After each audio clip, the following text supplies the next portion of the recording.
Ainda nesse mesmo espírito de louvor ao Senhor, eu peço que os irmãos estejam abrindo as suas Bíblias. Na segunda carta de Paulo aos Coríntios, nós vamos estar lendo do capítulo 1, o verso 3 ao 11.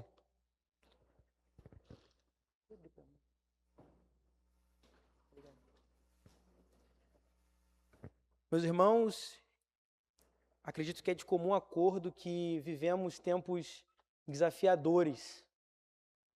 Eu vou estar lendo na versão Ará, se conseguir projetar nessa versão, Almeida Revista aí atualizada, será uma bênção que os irmãos vão conseguir acompanhar comigo a leitura da palavra.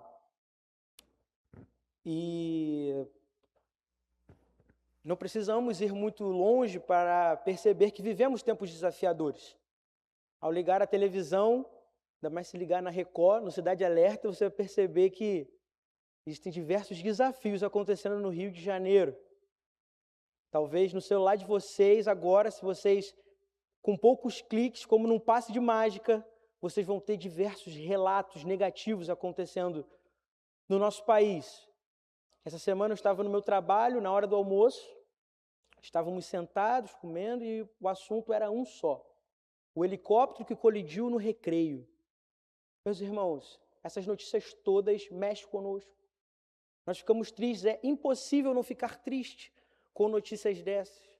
E o tempo inteiro, essas notícias ruins vão permeando o nosso dia a dia, vão mexendo conosco, tentando tirar a nossa alegria, tentando mexer com a nossa gratidão a Deus, com a alegria em estar diante do Senhor.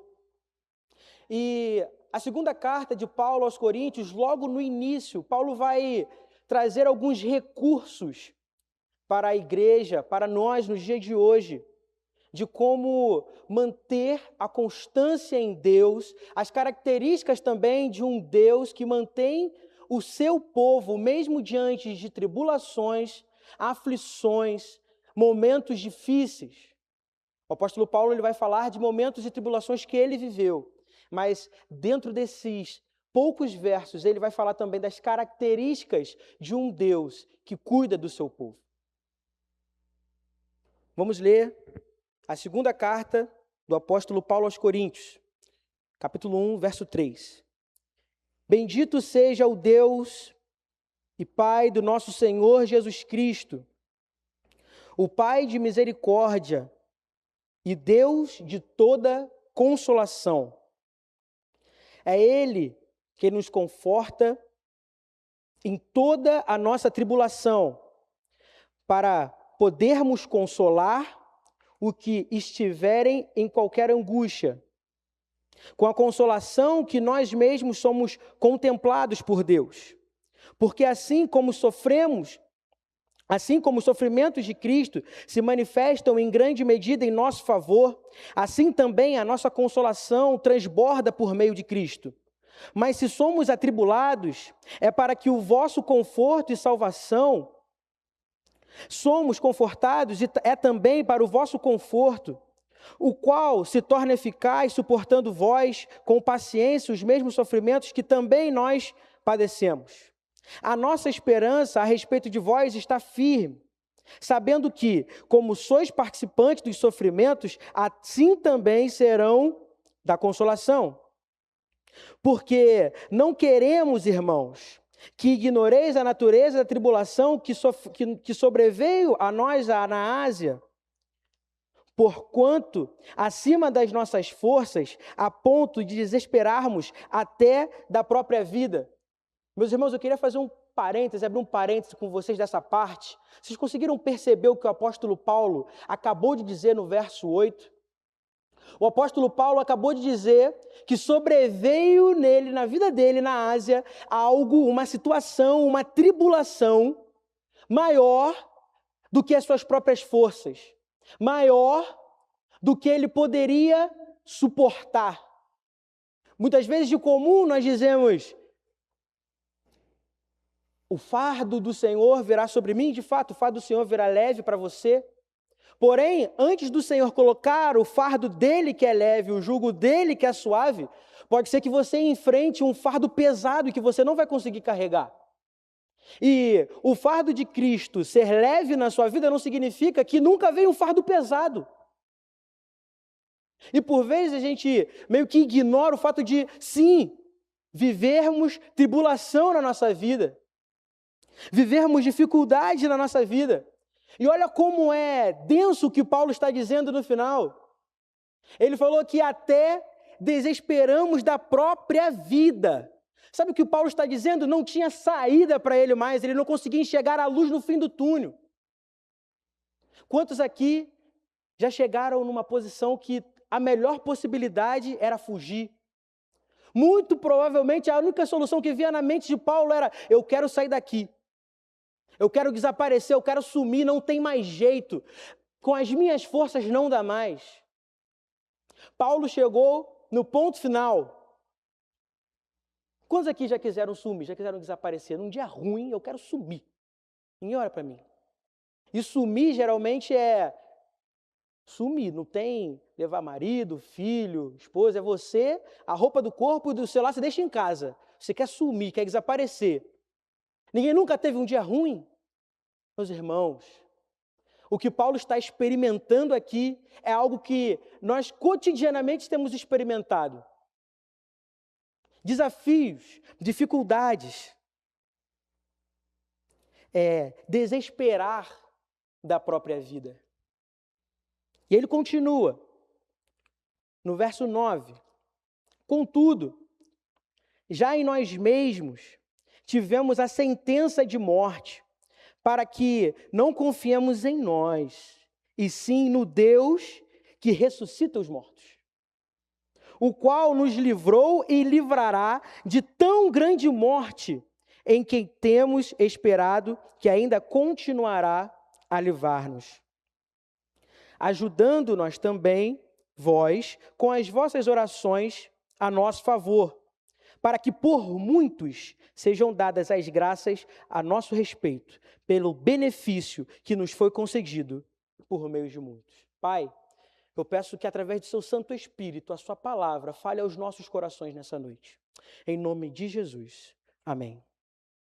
Paulo, ao mesmo tempo que ele apresenta a sua crise, ao mesmo tempo que ele apresenta o seu problema, ele fala que veio uma grande tribulação sobre a vida dele, ele fala que não conseguia enxergar a perspectiva para continuar vivo, então ele estava desesperado, veio o desespero da morte.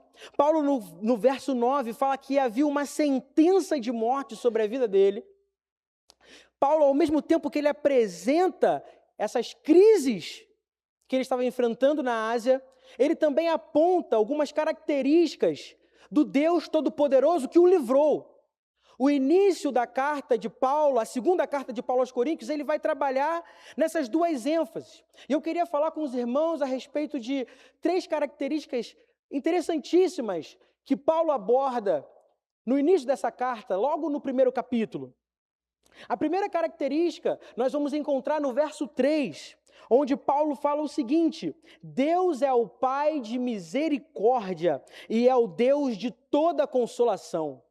Misericórdia é uma palavra que está muito comum no nosso meio. Nós falamos de misericórdia, até fazemos figuras de linguagem. Misericórdia. E falamos misericórdia. E a palavra misericórdia ela tem muito significado.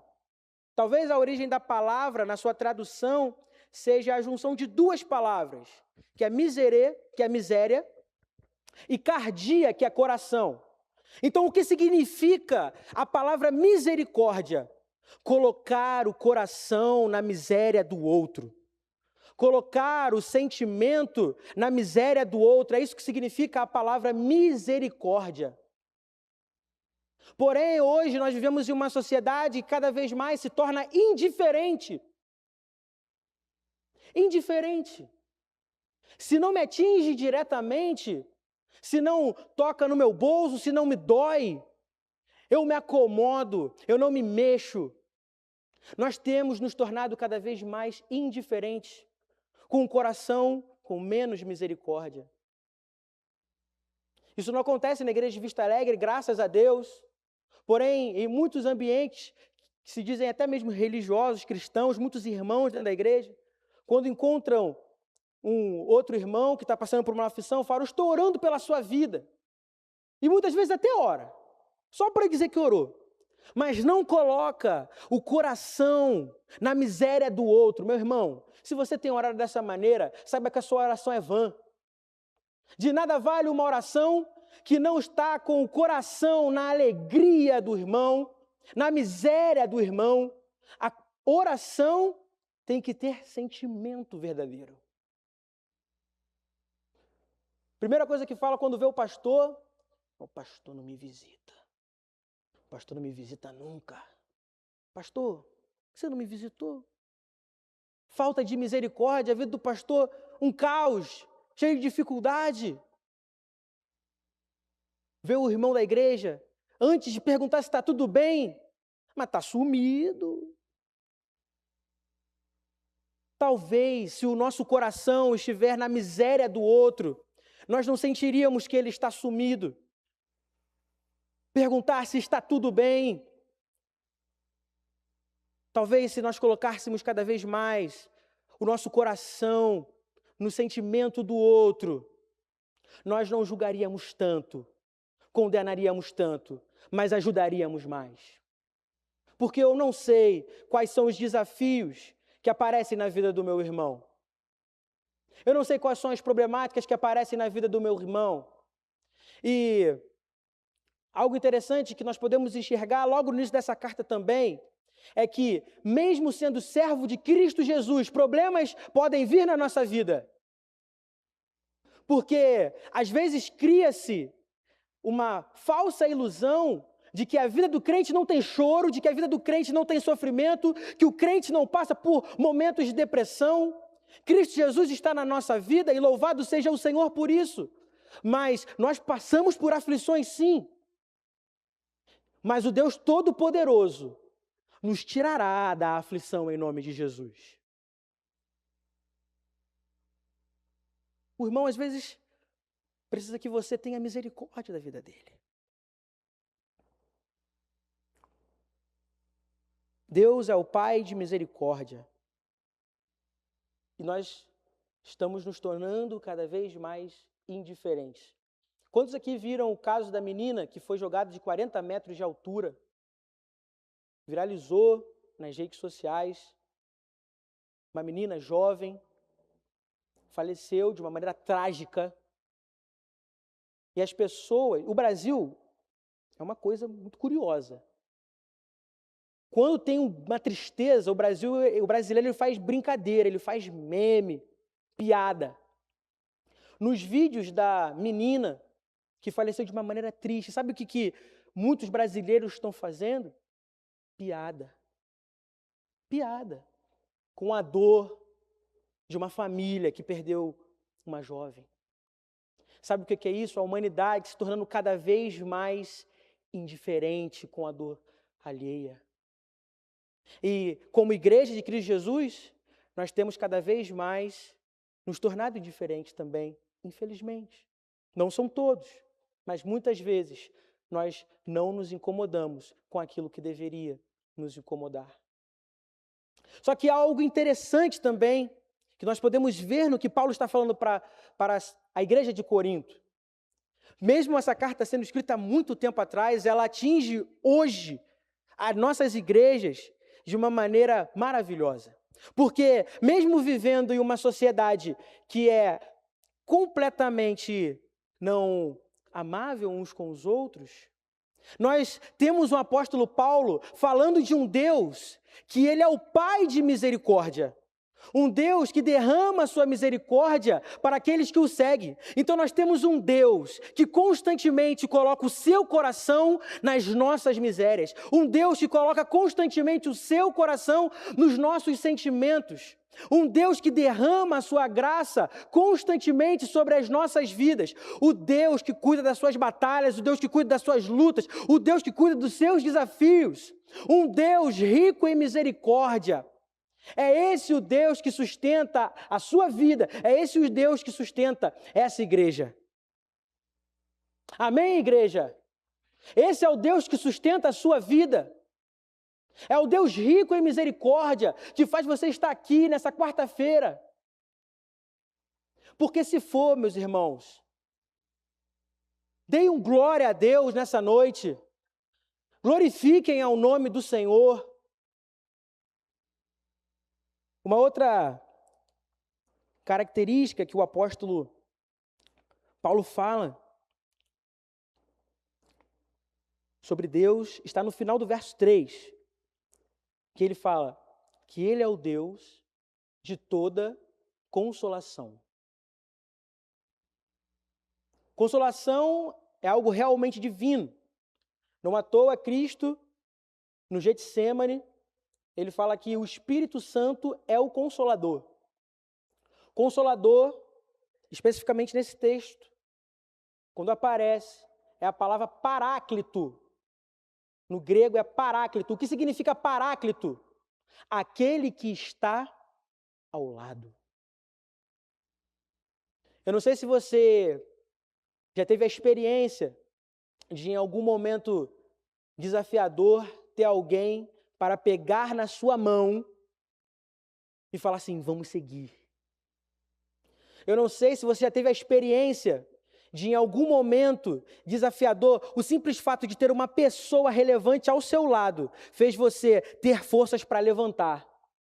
Eu não sei se você hoje não tem ninguém ao seu lado e você nesse momento enfrenta uma solidão tremenda, ninguém para te erguer, mas saiba que o Espírito Santo de Deus, ele está ao seu lado, te consolando, te mantendo de pé, te erguendo, caminhando com você. O Espírito Santo de Deus nunca te abandona. Paráclito, ele se mantém ao seu lado, ele é o Consolador. Ele é o nosso Consolador. E há algo muito interessante na consolação de Deus. Porque a consolação de Deus, ela não vem para nós só para nós ficarmos felizes, não. A consolação do Senhor vem para a nossa vida, para que a gente possa consolar outras pessoas. Não acaba em nós a consolação do Senhor. É muito comum na Cristolândia, a Cristolândia é um projeto da Junta de Missões Nacionais de reinserção social. E é muito comum na Cristolândia você ter pessoas que eram dependentes químicas, perderam tudo, tiveram a cura e hoje são missionários na Cristolândia. Pessoas que hoje, quando aconselham algum interno, falam, eu já estive na posição em que você está. Mas o Senhor Jesus transformou a minha vida e me deu vitória. Você também pode ter sua vida transformada pelo sangue de Jesus. O Consolador, ele muda a trajetória da nossa vida, não para que a gente fique sorrindo e falando, eu venci. Não apenas para isso, mas para que a gente faça sorriso no lábio de outras pessoas também. A consolação do Espírito Santo de Deus vem para nós, para que nós venhamos a consolar outras pessoas. Sabe o que nós precisamos hoje, amada igreja? O que o nosso Brasil precisa, o que o mundo precisa? De pessoas que em algum momento da sua vida foram feridas, foram curadas, mas não pararam por causa da ferida. Pessoas que, depois desse processo de cura, se levantam e falam, agora eu vou usar aquilo que eu experimentei na minha vida e que o Senhor Jesus mudou para eu alcançar pessoas e ajudar pessoas também. Esse é o papel da Igreja de Cristo Jesus. Nós estamos aqui por isso, porque nós encontramos Jesus Cristo e a sua graça redentora. Por isso nós vamos evangelizar. Por isso nós apontamos para aqueles que estão perdidos o caminho, a luz. Mesmo que por vezes nós estejamos desesperançados da vida.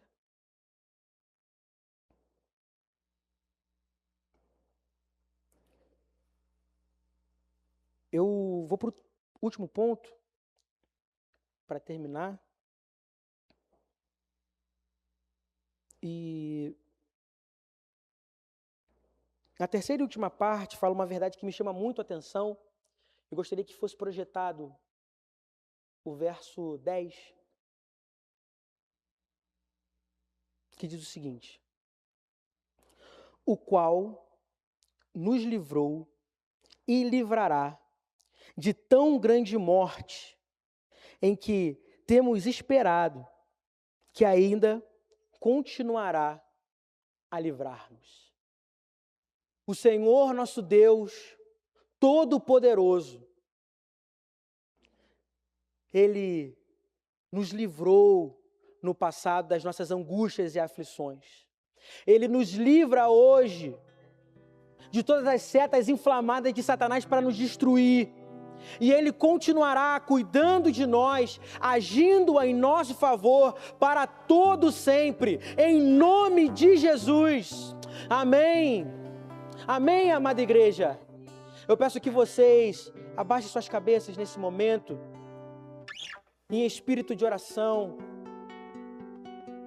Eu gostaria que vocês, assim como o apóstolo Paulo, olhassem para trás